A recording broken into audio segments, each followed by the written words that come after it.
Yo, what is going on, guys? I am so excited. My gosh, role model, I should say. Man, I'm just having a conversation with her and just behind the scenes, and I wish I could share with you, but we're going to go into this and we're going to introduce this incredible go-getter and go-giver. Her name is Ramse Rogers. Remember that name because it is powerful. When I first heard it, I'm like, Ramse, what? Ramse Rogers. That's right. Ramse Rogers in the house. I'm so excited. Ramse, welcome. Thank you, Miguel. I am so excited to be here. This is such an incredible journey, and I'm so blessed and grateful for you to invite me here, and super excited about our We're conversation. happy to have you. We want people to know who you are. And so we bring you into these rooms and we allow people to say, hey, can I work with Ramse? How can I help Ramse? Where can I wedge myself in there? And so that's the whole point of this conversation. That's the whole point of this podcast. And so people can understand and know who these incredible figures in my life that I get to spend time with are, and then they potentially can do the same thing. So Ramse, again, welcome and introduce yourself. Who is Ramse Rogers? Well, first, let me say right back at you, Miguel. You are a pillar of our community, and we can't do it without each other. So thank you so much. Like I said, I'm extremely grateful to be here. Who am I? Introduce myself. So I'm just a normal, average, everyday person. I'll start with Yeah, don't be lying to my audience like that. You are not I'm normal. grateful by being here. So, really,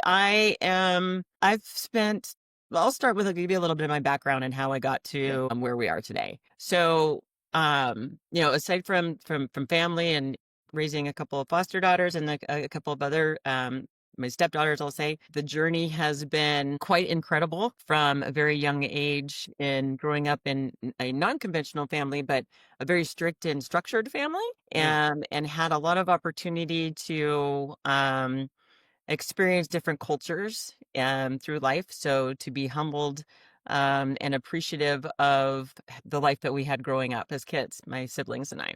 So fast forward, finishing college and things like that, there was a trajectory for me to take a certain path that I went to school for and to go into law. And after finishing degrees in a few years, it was like, I don't want to do that. And I took a path into corporate America.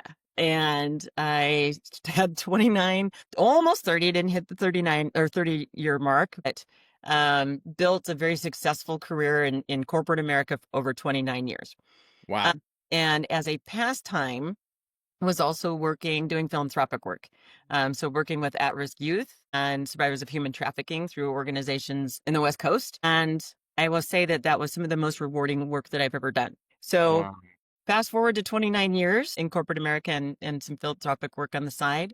I thought, what can I do to have a bigger impact on the community and be able to get into giving to the community while at the same time, taking care of myself, my family, and those around me, and be able to retire. Well, that wasn't corporate America, but I didn't know how to get out of that. So one day, and this credit has to go to our big man upstairs, because I don't know how I would have discovered it elsewhere. But anyway, across my desk came an ad for a women's led real estate investment group. And so I was like, oh, how do you buy real estate using someone else's capital? Right. And well, this is interesting. And I was talking to some friends about it, and they said, hey, have you heard of Pace Morby? And I said, Pace what? Who pays what? I did. And so they said, oh, you've got to check him out. So when I first looked at it, I thought, okay, this doesn't seem right. And so I followed him for a little bit, and I looked at a lot of his videos on YouTube, and then discovered the Sub2 community. And immediately I was like, okay, this is something I want to do.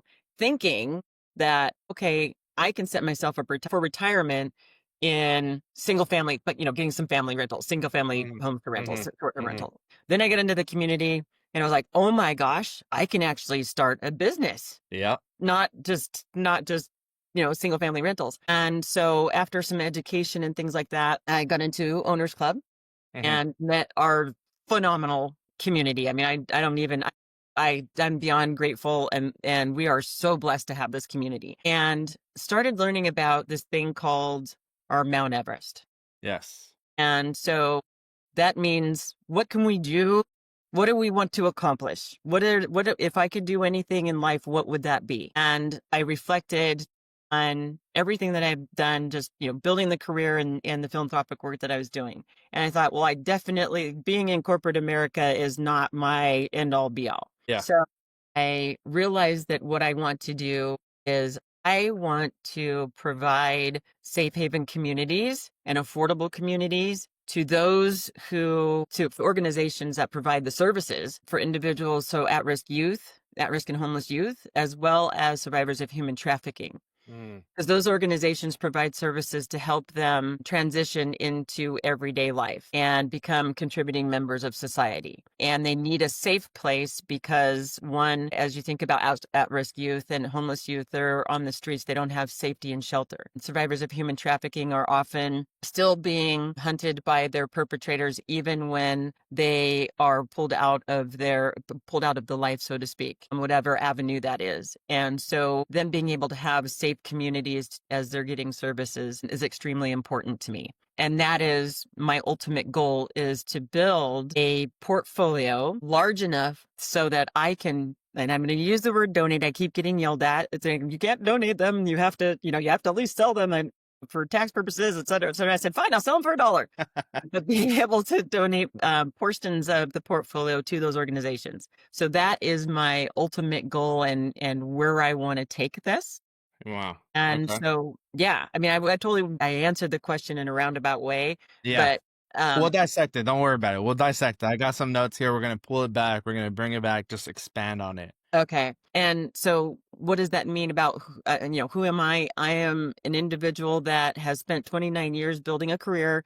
I am now out of my W-2. I am now out as of July. I am now out of it. So out of corporate America and focused on 100% of the time on commercial real estate investing. My team have been working over a year and a half actually to build this team and get this going while I was in my W-2, and finally have a good team in place. And we are focused on acquiring RV parks, mobile home parks, and workforce communities so that we can grow those into thriving businesses, but also as part of the portfolio, to be able to donate those. Also have co-living properties, but the RV parks and the workforce housing not only extend to the demographic that I was discussing earlier, but they also address the affordable housing crisis that we have in the United States today, and especially for our workers. So just extremely passionate about uh, acquiring them, but also developing them and expanding them so that we can reach a wide breadth of individuals. So from workforce to, workforce such as traveling nurses, doctors, our oil field workers, our mine workers, wind farm and solar farm workers as well. And so that's how I got here. And I guess a little bit about who I am is, Who you for are. me, it's Okay. extremely important to give back to the community, Yeah.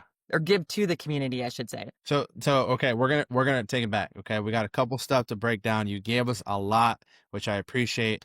But let's start with the childhood. You said you were in a lot of cultures. I want to break that down because we got a lot of people that are first generation entrepreneurs, first generation Americans, first generation investors, and when they see someone that is successful like you, I want to make sure that they know it's possible. Right? I'm first generation American, first generation investor. This is something that I'm coming into brand new as well. So I want to break that down. What was that culture? What was the culture that you've seen, and how did it mold you to get to essentially where you are now? Well, so there's a few parts to this, right? So I grew up in a multicultural household, and so with that, we're exposed to a lot of different cultural nuances and belief systems that if you were to put them all together in a football field and put my extended family together, like line next to each other and line them up in a football field, you'd be like, there's no way that's one family. It's just all over the place. Yeah, I mean, we speak German in our household, we speak English in our household, we speak Spanish in our household. I used to, when I was a kid, I'd mix languages together in a sentence, like I'd mix English and German in a sentence, and my dad would have to ask my brother, What did she say? She says her dad, her or her dad's. I would do that, but we just call it Spanglish. That's it. Well, But you yeah. got all three of them in there.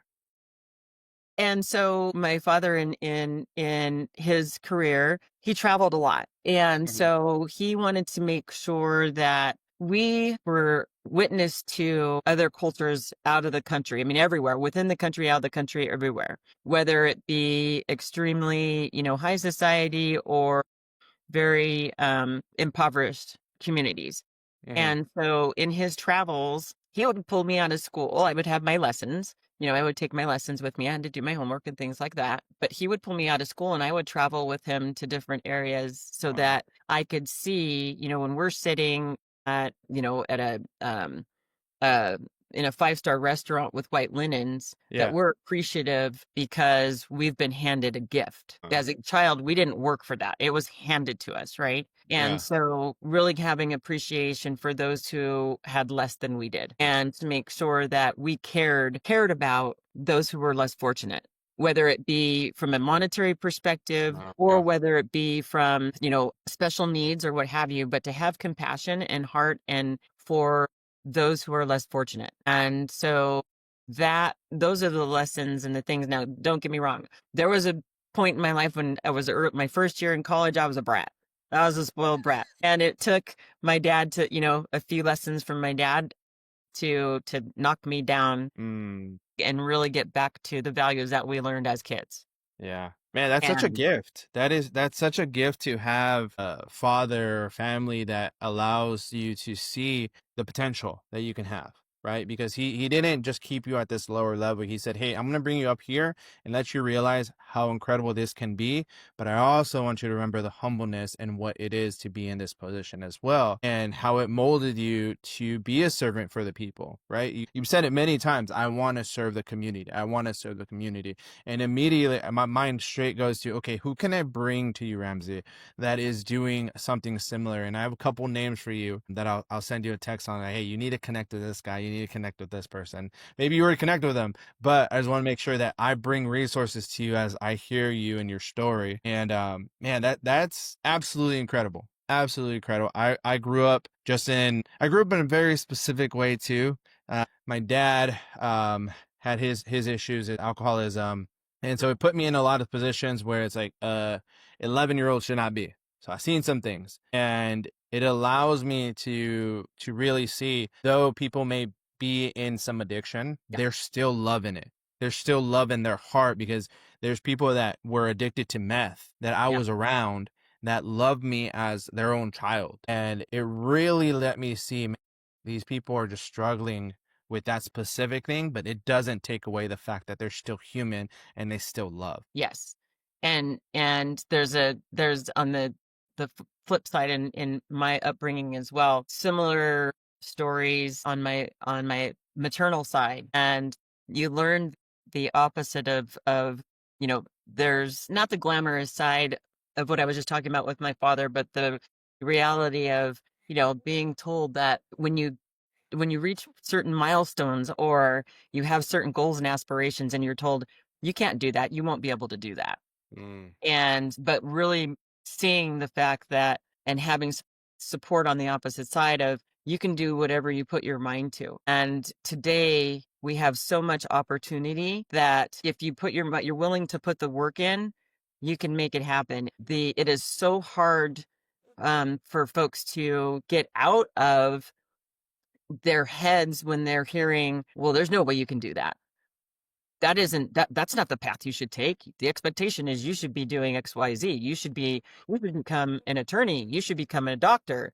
But in all reality, if you're doing something that you're passionate about, you can have so much more of an impact and reach your goals so Hmm. much faster. And, we get into this, you have to go out and make money. You have to go out and make money.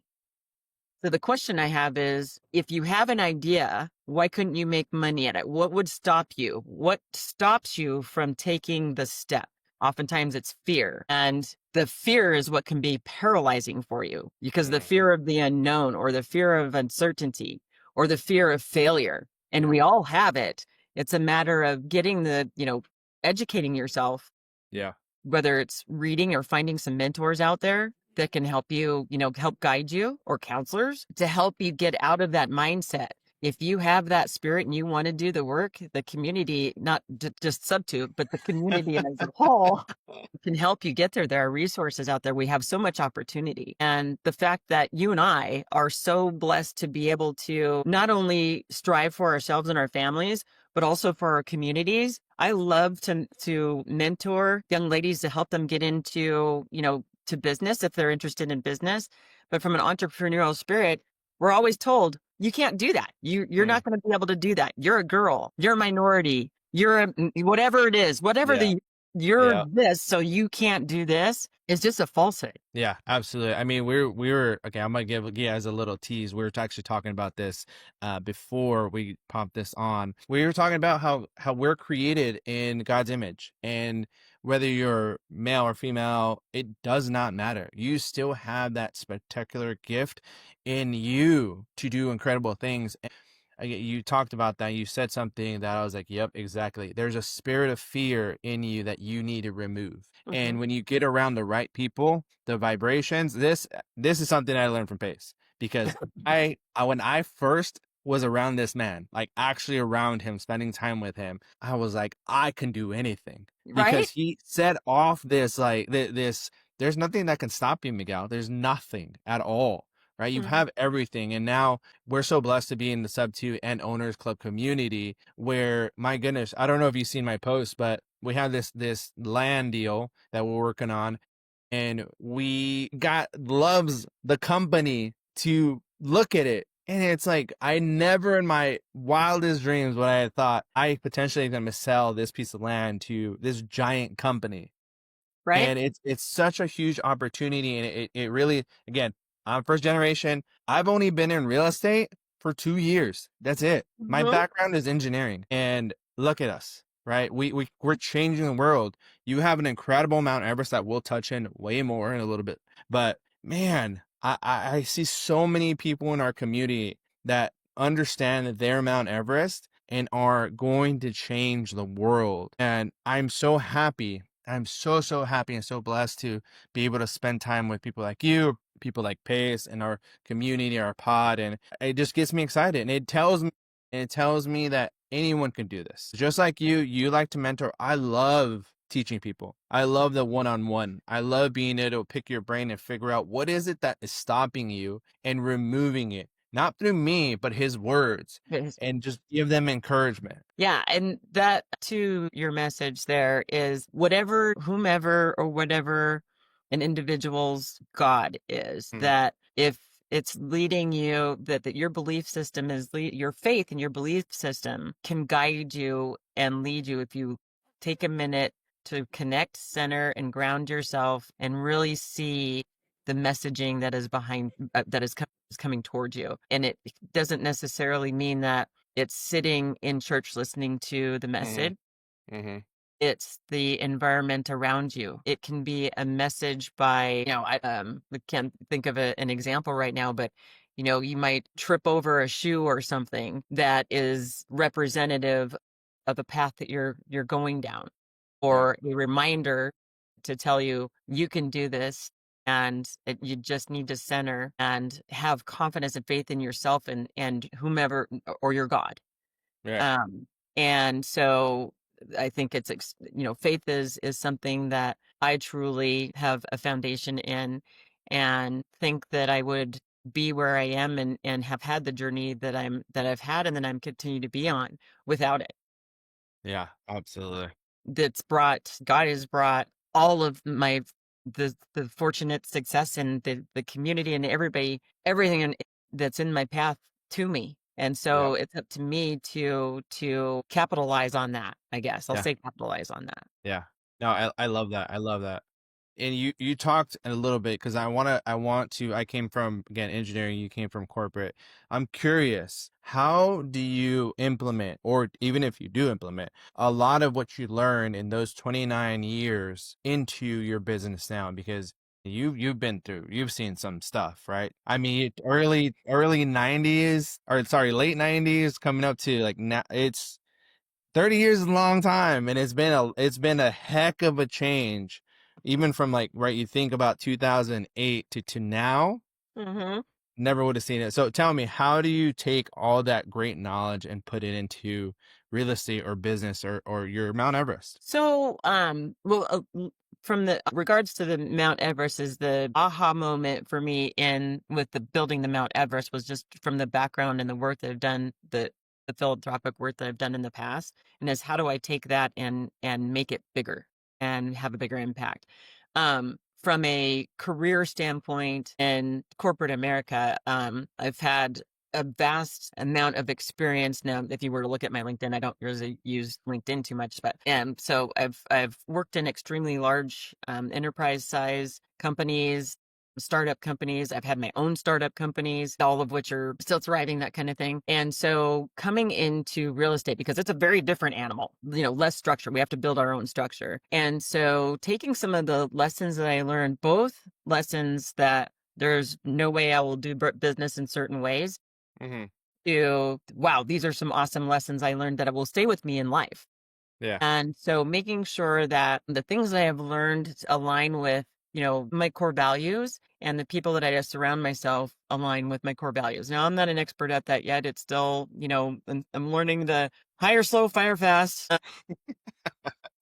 But for me, it's one of my things. It's both a strength and weakness, to where I trust right out of the gate. And so sometimes that can get me into trouble. Mm, But learning those lessons and putting the right processes and systems in place to help support some of those ideologies, so that I can continue to surround myself with the right people and bringing the right mm, people in close to thrive, to build the business. So taking the lessons of making sure that that I run my business based on my faith and my core values. And so sometimes we have to be able to adjust and recenter and make sure yeah. that we are aligning to our faith and our core values. So applying those principles to businesses, to my business, is really key to me. Mm, So acting with pure intentions, truth and transparency. We don't know everything. We're new to this area of real estate. And so, how do you get that? How do you find that first chance? How do you find that first deal and get that first deal when you don't when they look at you and go, well, you don't know what you're doing? mm-hmm. By surrounding yourself with the community and educating yourself on how to do things, and partnering with the right people as you're learning how to do it, and then branching off. That's what I did. I worked with folks in the community. I had some tremendous mentors in the community that helped with on the how do I go, what does it mean to go buy an RV park or a workforce housing community and develop it? Oh my gosh, how do we do that? Right. And if you would have asked me a year and a half ago, I would have been like, I don't know. I have no idea. I don't know what that is.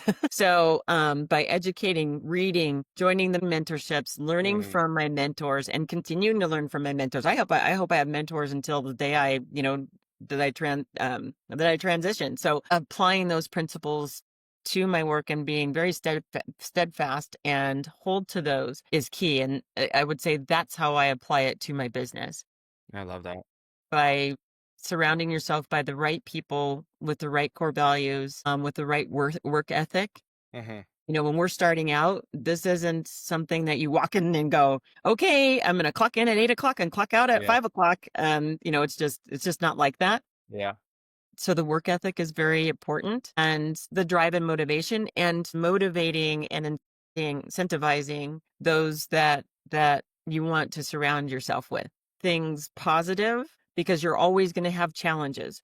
So when challenges come up, it's important to have processes and the right mindset to address those challenges as they come up, and you'll eventually learn how to be proactive in terms of Mm, being able to cut down the number of challenges that you will have, yeah. right?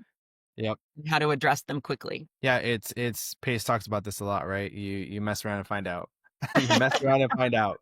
It's what truly what you have to do sometimes, right? Yeah. There's a point where you have to just take action. Yes. And man, that it sometimes has held me back so much, because I'm like, oh, I understand this. I understand how to do this. I understand how to do that. And then there's just that, like, I'm gonna say it to where I feel like this is literal, like it's a twig hold me back. which is the craziest thing to think of, an actual little stick holding you back. But the mind is incredible like that. It will think that that stick is a whole tree that's in your way, but in reality, it's just a single swipe kick away, so it gets out of your way. And so it's incredible. It really is incredible. The next time you get into that mindset, call me. All right. Because, this is one thing I will say, and it's gotten me, I've learned my lessons, but I've learned lessons along the way, but I don't have any regrets about. For me, it's take the action. If you don't take action, you're not going to get it done. Yep. And my company that has evolved from what it looked like a year and a half ago to what it looks like today. Totally. I mean, we even have a different name. Did you? You changed it. Yeah, it's the names have changed. The name has changed. The company, the players have changed in the company. But Yeah. if I didn't take that first step, I'd be sitting back and it's, I have friends in the community and, that I've been having conversations with, and they're like, well, I need to learn everything there is to know before I can take that step. I need to learn underwriting. I need to learn how to source. I need how to learn what documents need to be put in place. You will learn that if you stay on the path of, I've got to take this new mentorship. I've got to take this class before I actually pick up go look and go find a property and see what it would take to buy it. We're going to be having the same conversation in 2 years. And I bet that there are some folks, some friends of mine in the community that haven't taken the action. Yes, they're in the community and they take all of the courses, but they're like, well, I don't know what contracts need to be in place. Okay, well, go look for some contracts. Well, how do I don't know how to go find it. Well, ask someone. So it's really one of those things of like, they say, well, I don't want to sound like an idiot. And I said, well, you're not going to sound, you're going to project that onto yourself if you don't take the action and ask the. Yep. Exactly. You just need that push sometimes. You definitely just fall into it, honestly. What is it, when you're in the pool, you just gotta just kind of slap in, even though it's cold. We know it's cold, just gotta, you have no choice, just go in there. Miguel, And so I'm more like a cannonball. send it. And you're over here, I'm over here just cheering you on. Let's go. I might break my foot when I hit the bottom of the pool, but at least I got it. Yep. And that's what it takes sometimes, right? It really does take, just do it. Just do it. And then again, what you're saying, such a huge point. Please, everyone who is listening to this, find someone to work with that has done this already. It will save you such a headache and allow you to get there much faster. And then 2, 3, you're good to go. Send it. For anybody who's watching this, reach out. I am happy to help in any way that I can. If I can't answer the question for you, I could probably help you find somebody who can. And that right there is one of the reasons why I'm here. I love to connect people, even if we aren't, communicating on a regular basis. If I can help connect you with someone who can help you reach your goals, that's part of why I'm here. Yep. Oh, that's why do you think I told you you're a go-giver? That's it. You are a go-giver. That's why we have the best people in this podcast, because we want to make sure that every single person that watches this understands that they can partner with the people that are on here, including myself, right? Yeah. And so let's actually pivot. Let's go into that. What are you working on right now? You talked about RV parks. You talked about this and that. What is it that you're working on? So right now we're hyper focused on workforce housing in RV parks and converting those to workforce communities. And so we've got projects. We have a lot going on in Texas, but so we've got a huge project we're working on right now that is we're creating a workforce housing community that has RV parks, workforce lodging being, large trailers that have suites in them or studios in them. So, bed, bath, shower, kitchen, seating area with a gathering place for cooking and things like that, cabins, and that will allow itself to really serve. It's a small community, but there's a lot of demand because of the uptick in oil and energy, so solar and wind. So developing communities that have things like coffee houses, places for our workers, our nation's workers that are working to help us keep our lights on, literally keep our lights on and keep our cars fueled, keep heat in our homes, etc., so that they have, when they're out in these horrible conditions, be it in the middle of the desert or in the middle of, the tundra in Alaska, so that they have warm, safe places, so that they have some of the creature comforts when they're working 12-hour shifts and they're completely exhausted and they're not at home. And so that's that's a huge project that we're working on right now. Yeah. And then obviously we're building that portfolio and looking in those areas to help expand on those types of communities right now. So where you said Alaska, you said the middle of the desert, Oh. like where is it that people are both? So we buy nationwide with the exception of a few states. Okay. So we don't buy in New York, Washington, Oregon, and Florida. Now, Florida is an exception. We will look at properties on an exception basis in Florida. Mhm. It's just tough when you're in flood zones and all the other different nuances that you have to deal with. Yeah. And then also California, but everywhere else we do, because it's typically, I'll say, short-term housing with, going month to month being short-term. So not a lot of nightlies, but there are some nightly, Mhm. but weekly and monthly is typically where we land from a demographic standpoint or a target audience. And yeah, it's been awesome. Yeah. No, it sounds incredible. So are you using RV parks to do that, or you're using mobile home parks to do that, or you're doing ground up? Yes. Both, everything. Yeah, I'm a bad woman. I just do everything. Yes. So the big project that we're working on right now has a combination of RV parks, RV pads, the workforce housing trailers and cabins. And then we also have a portion of it that is a ground up construction. Okay. Nice. So we're Nice. doing conversion and expansion. Okay. So it's that has the full, all of it. And then other projects that we're looking at to do ground up as well. So ground up as well as existing. That's incredible. So how do we take this? How do we take this opportunity right now and say, anyone listening, what do I need to send to you? Can I partner with you? Do I send you land? Do I send you RV parks? What do I do? Like I'm brand new. I don't know anything about real estate, but I want to work with you. What do I have to do to get working with you?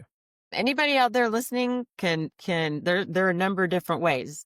Whether you need help getting direction to something that you help with getting on your path. For us, you can bring us RV parks, you can bring us land deals, you can bring us mobile home park deals. Typically we have, when we're looking at RV parks, it's about 50 pads or more. If they're turnkey, that's great. We're not doing a lot in recreational areas, but we do have a couple of deals that are in recreational areas that are being developed. That's not our main focus. Our main focus is really for the community, to build for the community. So you can reach out via our website at r4grp.com. So it's R4, the abbreviation for group.com. You can reach out to me directly. There's all different kinds of ways to reach me. I would love for everybody to like and subscribe to Miguel's YouTube channel. That was me. He did not tell me to say that, by the way. But yeah, no, please feel free to reach out. The contact information is on our website. Like I said, land, RV parks, ideas. If you have an idea, if you know of a community